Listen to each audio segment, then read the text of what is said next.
yes, you're successful over the long term, but you do it in a way that protects your mental and physical health and protects your relationships. And if you are super successful, but you've wrecked your relationships, you've ruined your health, you have, stress, a ton of stress and anxiety, and you're wrecking your personal life, you're not a high performer. You might be a high achiever, you're successful, but you're not really a true high performer if you're doing it in an unhealthy way.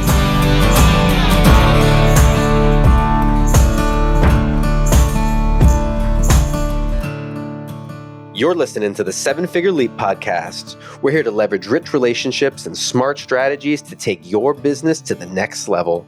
Here's your host, Dustin Riekman. Welcome back to the 7-Figure Leap. I have another amazing guest today and another person that comes from my network, which, as you've probably picked up if you listen to many of these episodes, that's where all of my guests typically come from. And so I met Julie through a really close friend, Cassie Shea, who actually interviewed me on the very first episode of this podcast. So Cassie's been a great demonstration to me of the power of being intentional and nurturing relationships and then connecting people.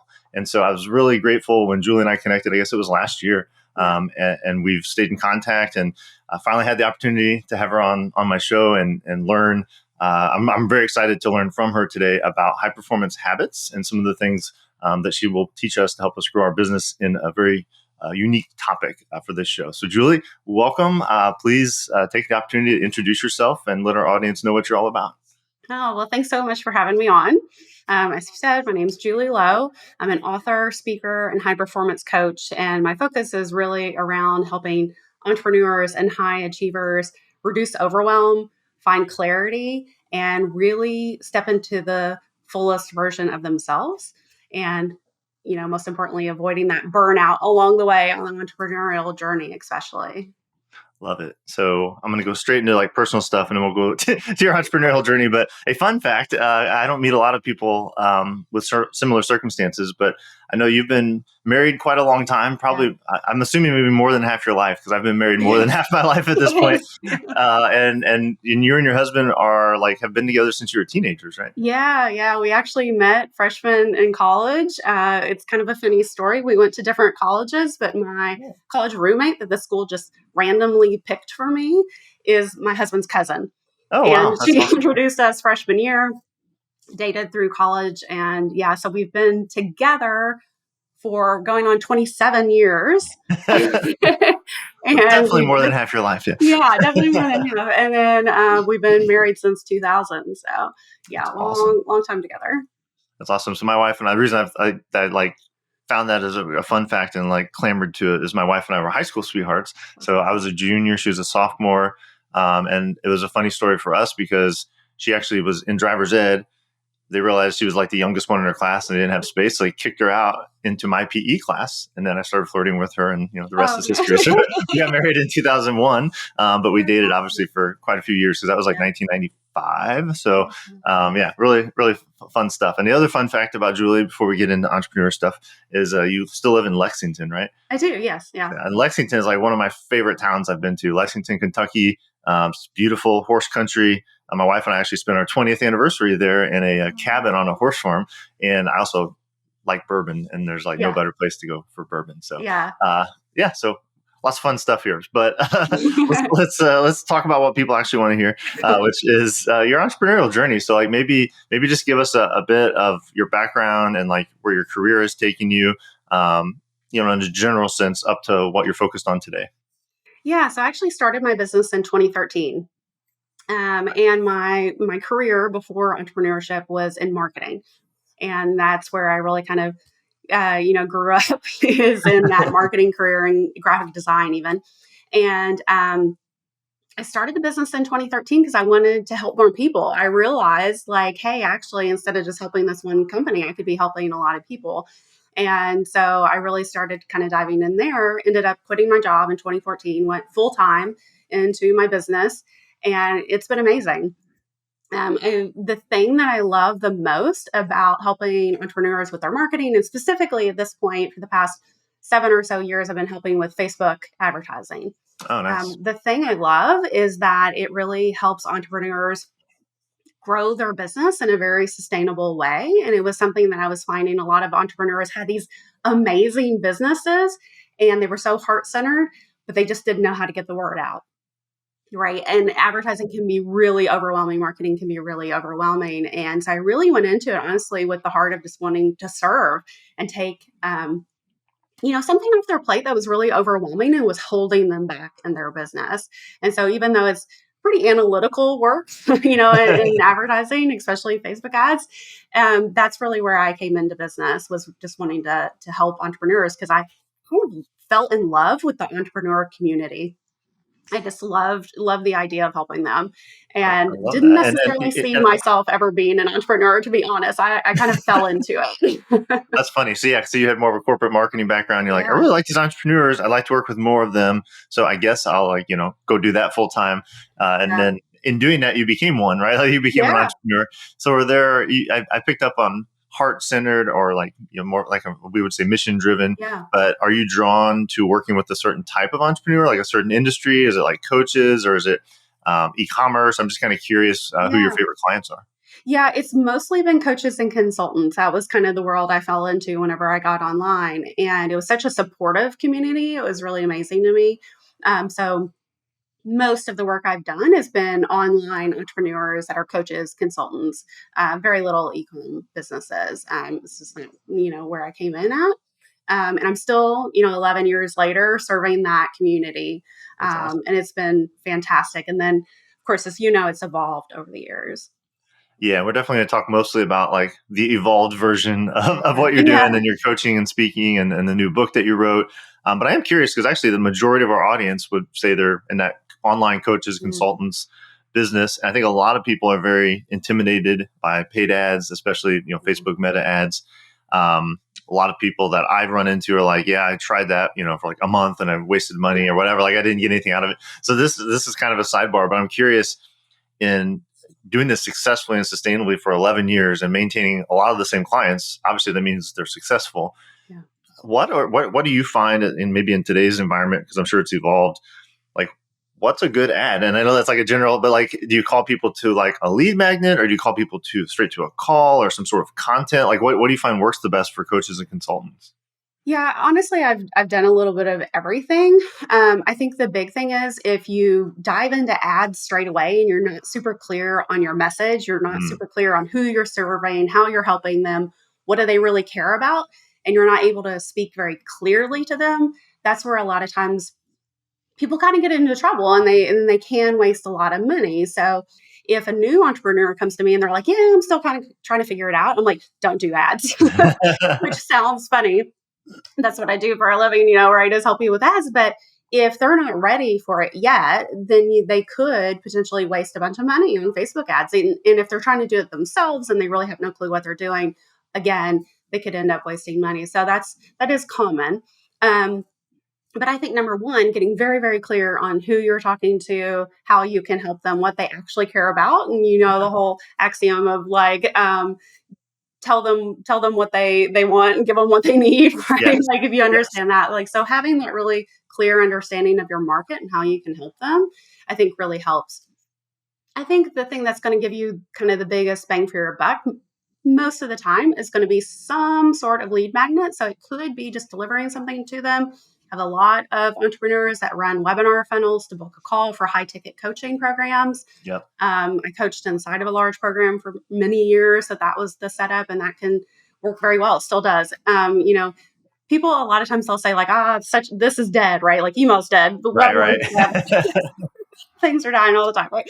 And I think it can all work. I think it's a matter of finding the way you love to run your business, the way you like to conduct things, and then just finding that offer that really resonates. And all of it works, honestly, if you can just find the right thing for you. Great. I love that. And it's actually, I'm like, if people on seeing the video, I'm just nodding the whole time and smiling because like I'm not doing any marketing with paid ads as far as like a service for clients. We focus on podcast guesting, which is organic, and so in a sense it's quote unquote free, but it does require your time and energy and effort. So you want to do it well. And so what's really funny about what Julie shared there about, hey, to do really well with paid ads, you have to get really clear on who you want to serve, your message, and what they actually want, right? That's exactly where we start with podcast guesting too, right? Like we have a 5P framework, and the first P is purpose. And it's really getting clear on why you want to be a podcast guest, who you're going to serve with it, what transformation you provide, so that you can like set yourself up to have a very effective interview. So I guess if you're listening, the takeaway is whether you think you want to do paid, organic, interviews, whatever, you like, first of all, you have to get really clear on who you serve and what they care about and like what transformation you actually provide them at the end of the day. And what's really cool is once you have that, you can do like podcast guesting. You can amplify that with ads. You can do joint webinars. I'm doing a partner webinar today with selfpublishing.com about growing your business with the book. And what's cool about that is like they have dialed this in because they've been doing this for like 15 years in their case. And I do joint partnership trainings with other people too about my area of expertise, and it works universally because I know what I'm talking about, and I know what people care about after having 100 plus clients go through this accelerator program that we run. So I love that. That's a great confirmation, I think, for people that you can't skip that part. It's the most important part. Yeah. And so I mentioned books. So I'd love to just talk about that. You're still running a marketing agency. It sounds like it's in a large way kind of a self-managing company. Obviously, you're still involved, but it's 11 years. It's got a track record heavily based on referrals and lots of ongoing work, which it sounds like has freed you up to be a little more creative with your own time as an entrepreneur. So why don't you fast forward to like present day and how you love to spend your time as an entrepreneur in your current business? Yeah. So like you said, the ad business is still going great, but what kind of happened was in 2020 when the world was on fire, Yes. I realized that I really needed to find a way to run my business, to live my life and not burn myself out. My anxiety really hit a peak in 2020, which I think is maybe not surprising, but I am somebody that's dealt with anxiety my entire life. And it really just came to a head in 2020. Had the business, things were going really well for me, but I was just honestly kind of falling apart with the work hours, having the kids at home, for an entire year doing school on Zoom. And it just came to a head. And honestly, what happened was I was like, okay, I know somebody else has figured this out. This is not a, a new problem. Who has figured it out? In my mind, it was coaches, probably from working with them for so many years in my business. I thought, okay, coaches have figured it out. So if I become a coach, if I went through a coaching certification program, then I'd have all the answers. I didn't necessarily at the time think I would become a coach, but I thought like, oh, if I took a really good certification program, I'd get the answers. So like you do, I joined this massive 9-month-long coaching certification program in the middle of the pandemic. While I was overwhelmed. It seems kind of nonsense. You're like, I'm super overwhelmed. I have too much going on. I think I'm going to go get a coaching certification for 9 months on top of everything. It's funny. It's kind of funny when you say it now, but it totally makes sense in that you're probably seeing, a bit of a bias, right? Like you're seeing the best parts of these coaches' businesses. They seem to be thriving through the pandemic. Everything's online anyway for them. And you're just like, I may not want to be a coach, but if I could market and like sell services and do things like they do, then maybe it would like kind of address my anxiety. Was that sort of the mindset going into that coaching program? I mean, like I said, the ad business was doing really well. It's more of like, I think that somebody has the secret to how can you be a high performer? How can you be a successful business person and not be constantly stressed, not have anxiety and work yourself into the ground? And I thought like, okay, the mindset work that I'm doing, because I got into personal development studies in 2013. Before that, it was new to me when I just told a friend yesterday, I think entrepreneurship, greatest personal development journey you could ever go on. It makes you do your own work, right? So I've been doing, work on myself for 7 years, but I just felt like I was missing something. And I thought, well, the coaches, they must know what it is. So I joined this, like I said, it was like a 500-hour coaching certification program. Definitely added something to my plate, but I'm so happy I did it because I did learn a lot. And nice side benefit, fell in love with coaching. Turned out that I think I'm a natural coach and I loved coaching people. And so it really started helping me, and it really did help me get my anxiety and my stress under control, even though I was adding something to my plate. And I fell in love with coaching. And so it's something that I ended up exploring even once I got my own personal benefit out of it and started to get my life kind of back under control again. It was like, oh, this is, like you said, it's sort of a different, it's so different from running an ad agency, right? Yeah. Like marketing and advertising, and I spend time in spreadsheets and like analyzing numbers and stuff with the ad work. And then coaching, it's just a whole other side of my personality, a whole other set of skills that I can use. And I honestly fell in love with it. And I also started really geeking out on the neuroscience behind things. That's one of the things that really got me involved in going down kind of a rabbit hole of research that ended up leading to the book. I actually took a coaching certification program with a neuroscientist, Shantae Oh, Taylor. She's a UCLA trained neuroscientist, and she has this amazing coaching certification program. And it's all about using brain science essentially to understand how to best coach someone. And it was just fascinating to me. And it changed my life. I mean, I went from somebody that's been stressed out since preschool just that really, for the most part, I have my stress under control and I feel so much more resilient now. And like I can handle whatever comes up. Did not find, feel that way before. And that's where the book came about. A Few Good Habits was really like looking back at that journey from where I started to where I got to the place where I feel like, okay, I'm in a much better place now, and really distilling everything I learned, because it took me a couple of years to figure everything out and figure out what worked and what didn't. And I read so many books. And like I said, I took multiple coaching certifications. And I was like, it shouldn't be this hard. People are so stressed out, especially now. And I'm like, it shouldn't have taken me thousands of dollars of coaching certifications and, hundreds of hours of study to figure this out. And so it was really just me taking everything I learned and distilling it down into the simplest form I could and writing the book. awesome. Yeah, no, definitely want to unpack the book, and we're going to let you kind of teach our audience about some of these core habits, specifically through the lens of entrepreneurship and how that can help us reduce our stress and grow. But there's a couple of things I just want to point out or pick on in a good way from what you shared in your own journey. There's definitely some parallels with mine. And I think one thing I heard is just this mindset of openness and experimentation, kind of like there's something good over here. I'm not really sure exactly what it is, but I feel like I should like go explore this coaching program. Right. And then you got curious about neuroscience. I'm going to go explore that and like work with a neuroscientist. And it came also out of a bit of an internal itch that needed scratched. I mean, that's what I heard there. And like, for me, like I was an engineer, so very analytical, running teams, working in spreadsheets and software.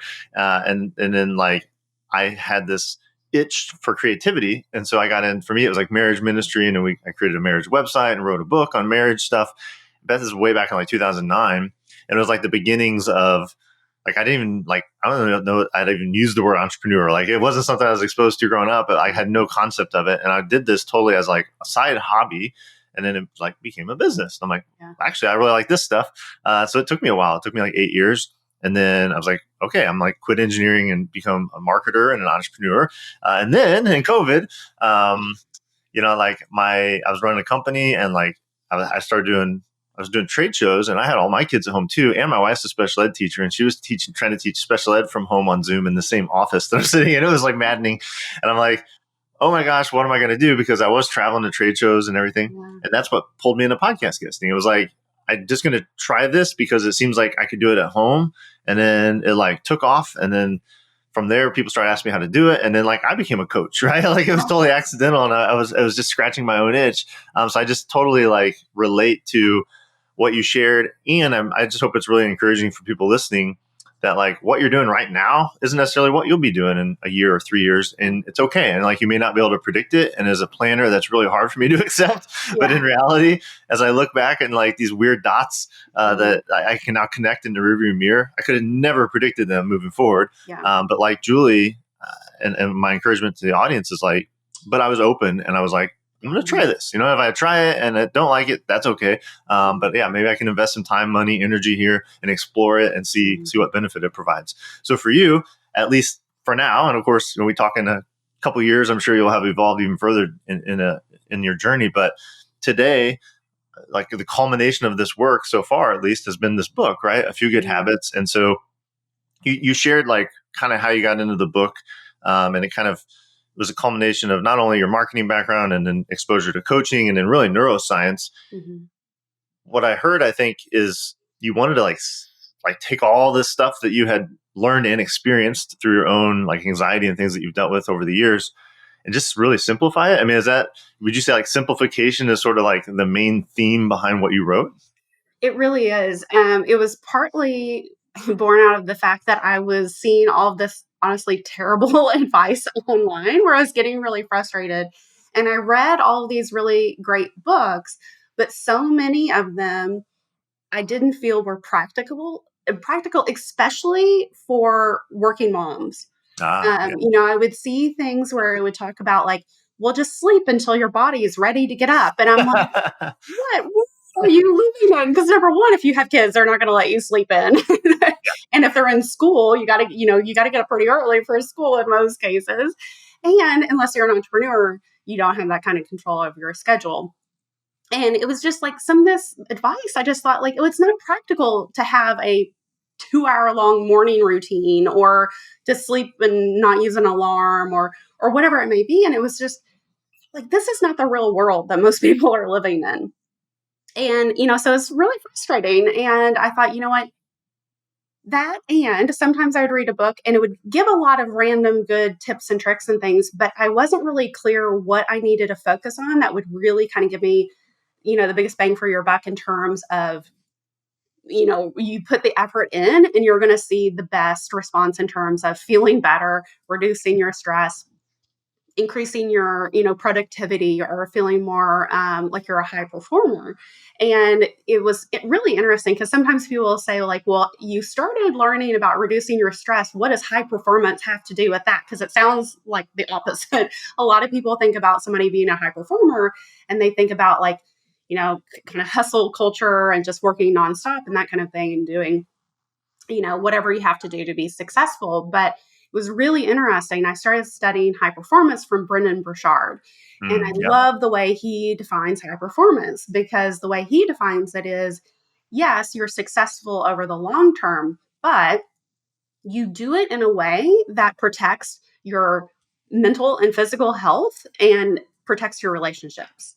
And if you are super successful, but you've wrecked your relationships, you've ruined your health, you have, stress, a ton of stress and anxiety, and you're wrecking your personal life, you're not a high performer. You might be a high achiever, you're successful, but you're not really a true high performer if you're doing it in an unhealthy way.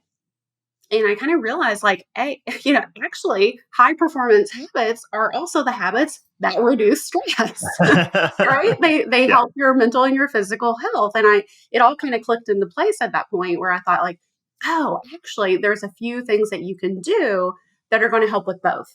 They're going to help you think more clearly, have more energy, be more creative, be more productive, more focused, and they're going to reduce your stress at the same time. And you're not going to be biting the head off of your spouse because you're, strung out on stress and you don't have any energy or patience left at the end of the day. Because that's usually what ends up happening is we kind of give it all to work because we do care about being successful and doing our best and serving our clients.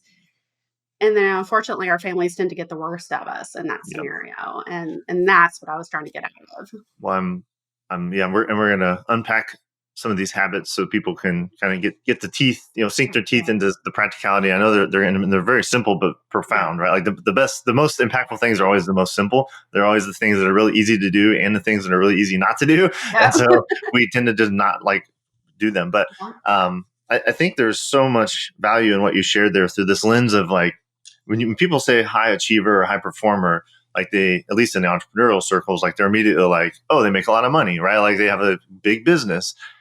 And then what you just shared, though, is like so important. Like you can chase that and you can get that.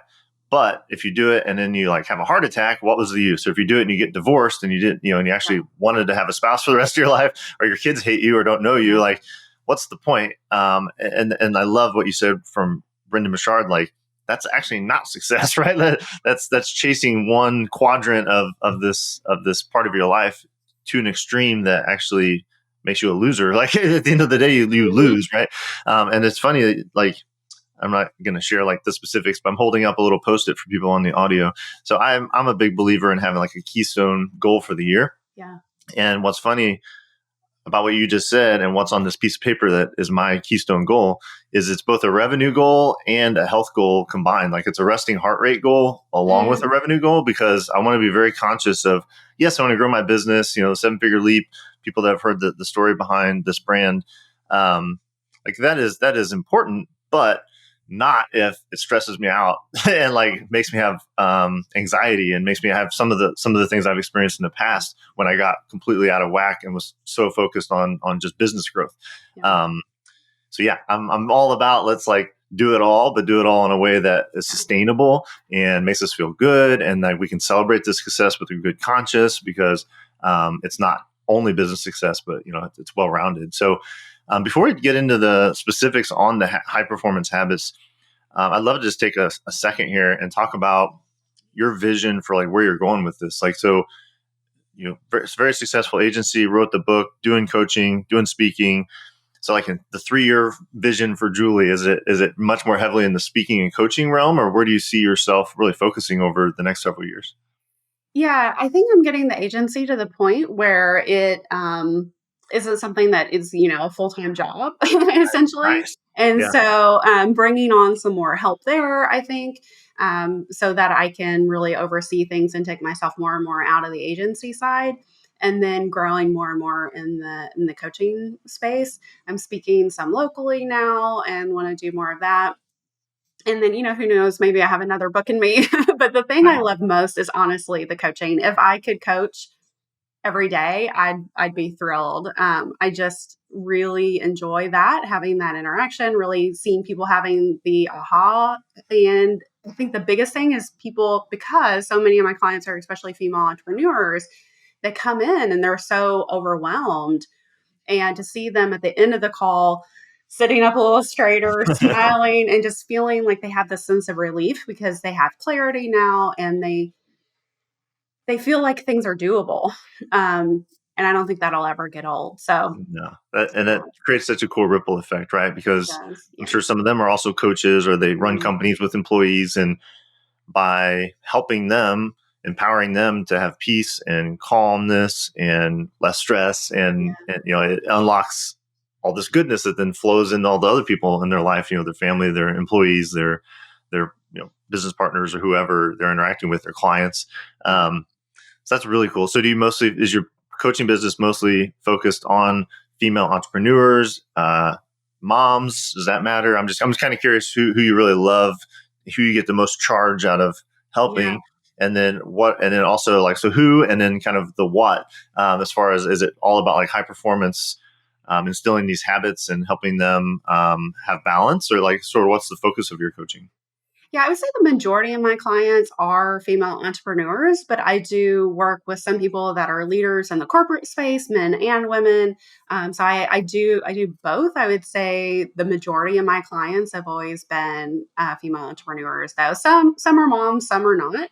Okay. And it's funny because I had found myself at some point feeling like, it's kind of a marketing thing, right? We have the marketing brain, and so we always are told to niche down. Yeah. And in terms of coaching, even I felt like, it's got to be one thing. And high performance coaching, the way I was taught through Brendan Burchard, there's actually a very specific structure to that. Like, to call it certified high performance coaching, you follow a particular format. And I have other coaching certifications as well. And really the place I've gotten to is kind of lightening up in terms of what I define as coaching. So I would say I do a mix of coaching and consulting, because as somebody that's been in business for 11 years, grown a really successful business, my marketing and advertising background, I am a mom, and I have been, like you said, married for over 20 years. So I have like the family kind of background. I have all this neuroscience background, and tons and tons of research that I've done in habits, have the business background. So it's really interesting. The coaching sessions end up being a mix. Like sometimes we'll start off and we'll be talking about business tactics and how to market something and messaging and things like that and somebody's offers. And then next thing I know, we're talking about how to regulate your nervous system and how to reduce stress. And I'm having this issue with my child and how we interact. And right. And so it kind of runs the gamut. So, the marketer side of my brain is can't be that broad, but honestly, that's where it ends up going. I would say, finding clarity and reducing overwhelm are kind of the biggest areas that we talk about. And then business, of course. Yeah. And it's funny, like as a marketer too, it's like, you're like, you really, if you niche down, it's so much easier to sell stuff. And one of the things I teach people from my own experience is like, we think of target markets or identities, as niches as either like, we think of heavily as identity, right? Like it's a female entrepreneur. She's 40 years old. She's got 3 kids, whatever. Like we have these like avatars. Yeah. However, just as important and sometimes more important is like intent, right? So you can have a very diverse mix of types of people you work with, but if they all have a common intent, like that could be your niche, right? And so, and then, the easiest thing to market is a combination of both, like an intersection. Like I only work with 40-year-old women who want this intent. Yeah. And some people do that and it makes their marketing way easier because you know exactly who you're talking to and what they want. However, like I purposely don't do that because I think it'd be super boring. So like in my groups that I run, I purposefully have people from all different industries. Yeah. It's totally a mix of male and female, sometimes majority one way or the other. Some family people, some single people, some younger, some older, and that just creates a great diversity in this setting that I'm creating, which is group, masterminds. It just creates so much diversity of thought and like experience and point of view. Yeah. But they all have the same intent, right? Like they all want to use podcast guesting to grow their business. Many are coaches and consultants. Some are agency owners. So I think that's what I picked up with yours is like they all have a common intent. Like I need to reduce my overwhelm. I need less stress. I need more clarity. And so their particular job or business or gender or whatever, it doesn't necessarily matter, right? Because they all have a common intent. So I love that. And I love that you recognize that and like, kind of lead with it, right? Like most people would be like, oh, this is my ideal client. But you're like, yeah, I kind of work with everybody and I kind of do everything. But I think the key with the marketing and you've been nodding along, so I think you'll agree is like, while that's all true, I'm sure you still lead with in a conversation, like here's like the main 3 outcomes I can provide you because you have to be able to name the intent, right? Yeah. Now you get in there and it's like, talk about my offer, talk about my kids, because you said it earlier, sell them what they want, give them what they need. And sometimes those are different things on the front end and what happens when you're actually working with someone. So I love all that. Love the vision. Love where you're headed and like continuing to lean into speaking and coaching and maybe writing another book. But for the rest of our time, Julie, I would love sort of hand the mic to you and just let you do sort of a mini training or an overview on what you think is most pertinent from your book and from your coaching for that matter around high performance habits. So, entrepreneurs, the people that you work with basically are listening, overwhelmed, stress, like I'm growing my business, but I also got a family and like dealing with all this stuff. What are like those keystone things that people can do to really make a difference as soon as possible? Yeah. So in terms of the book, you nailed it earlier when you said like we're not doing the simple things. We're not doing the things that are really common sense. It's one of my favorite phrases is it might be common sense, but it's not always common practice. Because that's what I really found when I looked at what worked over the years of me trying to dial all this in. I was like, it's not the fancy stuff, right? It's not the 2-hour morning routine or whatever. I don't need some fancy app to help me with a routine. It's really the common sense practices that we're ignoring because we think we need some fancy system or we think it's got to be complicated. But then, I talk to somebody and be like, were you getting enough sleep? Well, no, like I have a glass of wine and I'm up till midnight because finally the kids are in bed and I have time to myself. So no, I'm not really getting enough sleep. And like, are you moving your body? Or are you getting any exercise? No, I'm kind of chained to my desk all day and I don't get up enough and I never work out and whatever. But I don't know why I'm stressed and I don't know why I'm tired and I don't know, right? And it's like it's those basic core foundational things that sound like so boring and so simple. If you tell somebody, well, get more sleep, get at least 7 to 8 hours of sleep, and make sure you're moving your body every day, and maybe actually get outside in the sunshine every once in a while. And it's like, well, yeah, duh. Tell me something I don't know, right? Right. And are you doing it?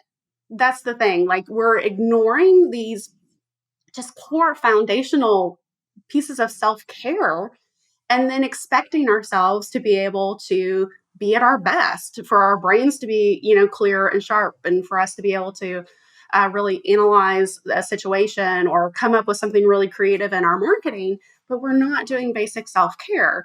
And so that's really where the habits in the book come in, and I've named two of the So four. sleep and exercise are two, I guess. Yeah. Yeah. And I really, kind of get into like the neuroscience and the science behind like why they really matter. Because I knew for me, like I would hear it and I would be one of those people who'd be like, yeah, more sleep, whatever.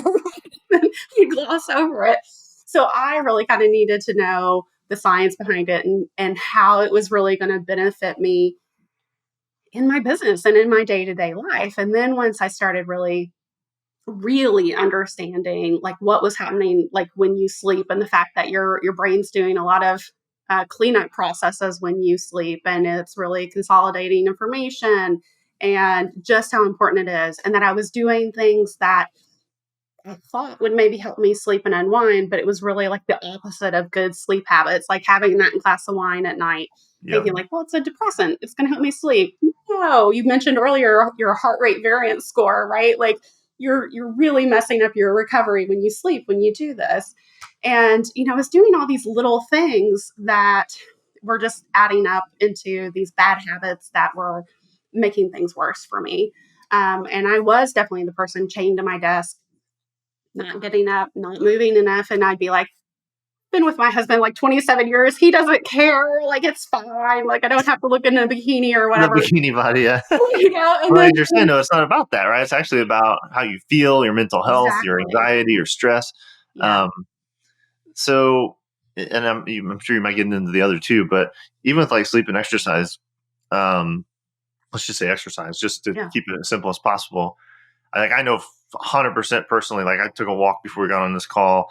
I try really hard in the afternoons because I'm on Zoom all day, right? Like between coaching and calls and interviews and all that stuff. I call them God walks, I'm a Christian. So for me, it's like I leave my phone at home and it's literally a 15-minute walk around my neighborhood with no phone. And like, it's just kind of an active walking, thinking, prayer sort of time. It makes such a difference. It's only 15 minutes, especially if it happens to be sunny and nice out. But even if it's not, that makes a big difference. So for me, like that, the way to incorporate that is like it's always right after lunch, and I like have that time on my calendar that I don't schedule meetings. I'm not perfect with it, and I was sick for a couple of weeks. And I kind of got out of that routine, and I started kind of feeling more miserable. In part because I was sick, and I was like, well, it's really because I'm not moving my body, and I'm getting new aches and pains, and anxiety sets in. So it's like super easy to get out of it. So I guess my core thing here is just with exercise. Are there best practices or triggers or something that we can, as entrepreneurs, use to make sure we're actually doing it, and it doesn't just like, well, I'm too busy, I got too many clients today, I just won't exercise today? Yeah. I think number one, like understanding just how much of an impact it does have on your mood and your performance. Because like you said, like when you are doing it, you may notice like, oh, this is helping. But really when we notice it the most is when we get out of the habit and they're like, why do I feel so bad? I haven't moved and gotten out of my desk chair in a week. Right. So I think just really understanding how big of an impact it does have, and knowing it doesn't have to take forever, right? Like the 15-minute walk is perfect. You're moving your body and you're getting outside. Literally just being outside in nature can reduce your stress on its own, even if you weren't moving. Oh, nice. A lot of entrepreneurs, the biggest objection they'll have to exercise is, I just don't have time. But if you even do 2 minutes of intense exercise a day, number one, it's going to reduce your stress. And number two, it can actually help your lifespan, your overall health span, and longevity. So it's not even just good for stress reduction. There has been some studies in the past couple of years that show even just 2 minutes can have a positive lifelong impact on your health. So I call them exercise snacks. They're these little bite-sized workouts, right? Like 2 minutes, 5 minutes, get your heart rate up. That's the main thing. It's going to burn off the stress. It's going to make you feel better. It's one of the number one things actually you can do to reduce your stress is to move your body. In terms of like making sure it happens, like you said, put it on your calendar. You actually have to schedule this stuff in, and you link it to your lunch, which was really smart too. Anytime we're starting a new habit, if we can link it to an existing habit, makes it so much easier. Again, so much research on this. If it's something new, you don't want to have to think about it any more than you possibly, have to. So linking it to something that's always going to happen. So sometimes people will say, well, I've got vitamins and stuff, but I never take them. I know they'd help, but I forget to take them. Well, do you make coffee every morning? Like Right. put your vitamins in the coffee. You're never going to forget, right? So link it up to something that already happens. James Clear calls it habit stacking. Yeah. That definitely works. And just having the plan. So apparently only 3% of people actually write down their goals and make a plan when they want to do something. But you're 3 times more likely to actually do it and actually follow through if you have a plan. So it can be super simple. It's called an implementation intention. So you need to know when you're going to do it, where you're going to do it, and what exactly you're going to do. So, for example, I'm going to take a 15-minute walk right after lunch, 5 days a week. Mm-hmm. And then you know exactly when it's going to happen. It doesn't become like, oh, do I do it before lunch or after lunch? No, it's after lunch. Am I walking or something else? No, it's walking, right? Like, Right. well, you know exactly when it's going to happen. There's no like wishy-washiness of like, oh, did I do it now? Did I do it later? It's like, And when you're really clear on what you're going to do, you're way more likely to follow through.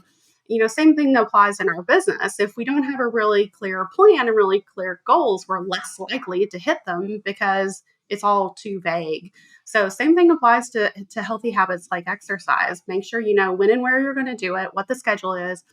And then really importantly, I think, is having a backup plan, because things don't always go to plan. That's just real life. There's going to be a day when you go to walk and it's snowing or it's raining and you're like, Right. yeah, I'm not doing that today. Like I'm not getting out on that. That's okay. But you need to know what you're going to do instead.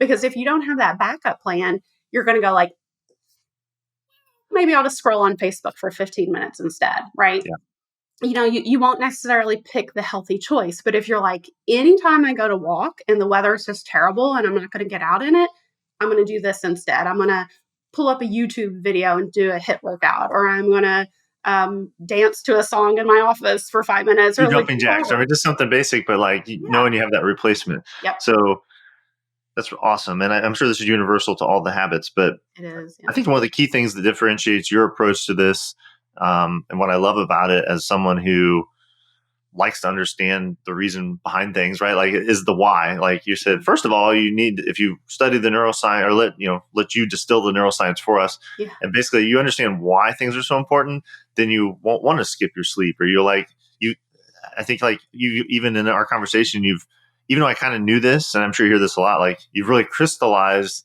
that exercise is not just about looking good or whatever. It's actually, by investing 15 minutes, 30 minutes, whatever in exercising, you'll actually multiply your effectiveness to where you actually get more business stuff done, right? Yeah. And I think the same is true of sleep. It's like, well, I don't have time to sleep, that extra hour. Well, if you sleep another hour, you're actually going to be way more alert, productive, clear-headed throughout the day. And Cassie, who I kind of opened this with, so she's kind of been at my side through what I've described in the episode with her, which is like a 10x leap in my coaching business that happened last year. And she's still, it constantly reminds me, the more you grow, the more rest and space and like non-work stuff you need to be doing, like more recreation. And, as an entrepreneur, I'm not always the best at self-control with that stuff. But so even those two, like with sleep and exercise, there's super clear lines to productivity in your business. And so it's actually the opposite. Like, I don't have time for that. You actually don't have time not to do it, right? Exactly. Yeah. Because like you said, like it wasn't motivating to me to do the exercise for weight loss purposes or fitness purposes. But what was motivating is when my stress was at its worst, I was really brain foggy, right? Like I'd even be like, I couldn't find the word, and I would get so frustrated because I'd be like, the thing, oh my God, it would drive me nuts, right? So I just wasn't really as clear-headed, and I definitely wasn't creative. because I was too tired to be creative. And so when I realized, like, oh, yeah, I may not necessarily care about this from a fitness perspective, but it's going to actually enhance my learning because I'm always learning something new. It's going to help me be more productive because I can actually focus and I'm not tired and scattered, and those kind of things. So I think it is important to find your motivation so that you care enough to start getting into action. And then beyond that, having these triggers or these reminders and these plans, because the other thing I will say is motivation and willpower, I don't think they last. They're good to get us started, to know like what our motivator is. Then we need things to keep us going, because then otherwise life is going to happen. We're going to be like, oh, is it that important? Right? We're gonna scroll Facebook instead of going for the walk. So we have to have these routines and these habits that we start building in to make it easier to follow through. Because sometimes people will be like, well, I tried, but like, I don't know why it worked. It's like, well, did you schedule it? Did you have some sort of like a clear plan, or did you just say, I'm going to start working out this week? Yeah, well, that's just going to go back to and we started with why, and then then the other things I wrote down were what, when, and where, right? So it's like the why will get you moving and get you like committed to, or at least deciding to do something, right? But to stay committed to it and actually have it work, you have to be really clear on what you're doing, when you're doing it, and where you're doing it, so that there's just really specificity. And I think when you have a really busy schedule, like I'm sure everyone does, but especially entrepreneurs, it's it's like if you don't have clarity on when, where, and why, and what, like those are kind of the four big things. I think it will like inevitably slip off. But like if you do have those things, then you can be very consistent. Like you as you said, like literally every day when I make coffee, I take all my vitamins and a couple supplements, whatever. It's like I don't even think about it. I could be half asleep, I still do it because it's got that trigger, it's got that defined time. I know exactly what I take. And why and where, like, in the proximity of my kitchen. So that's awesome. So I know we're running out of time here. So real quickly, do you want to share like the other two habits? Just we don't have to get into them in depth. The other two core 4 habits out of your book. And then I would love for you to share how people can get the book and, get more of your resources. Cause I just love your approach to this really important topic. Thank you. Yeah. So sleep and exercise are the first two. And I think if you start anywhere, start there. And I actually say start with exercise if you have to pick one, because if you are exercising, you're probably going to sleep better. You're going to burn some of that energy off and it's going to help you sleep. So work on exercise first. And then I would say sleep. The other thing is meditation or mindfulness. And I tell a story in the book about the fact that when I started meditation, I was told that the purpose was to clear your mind. And then I thought I was a terrible meditator. But when I realized, I was like, this is so frustrating. Like, this is impossible. Well, it literally is impossible to clear your mind completely of all thoughts. And so that was my problem. It's like telling your heart to just stop beating for a little bit. Like, it's not going to happen. So I really started to enjoy meditation more whenever I realized, like, oh, actually, in some ways, it's a willpower practice. It's a practice in getting some control over your thoughts, letting things come up, and then choosing a better thought. And whenever I started to really understand the purpose of meditation, that really helped. And mindfulness practices really helped reduce my stress and my anxiety. So that's another one. And like I said, the focus, I'm not like a meditation teacher or anything, but the focus in the book was really to explain it in the way that made sense to me in terms of like how it can be helpful and what it is and what it isn't. Because like I said, I was totally led astray when I started and then got super frustrated and gave up on it.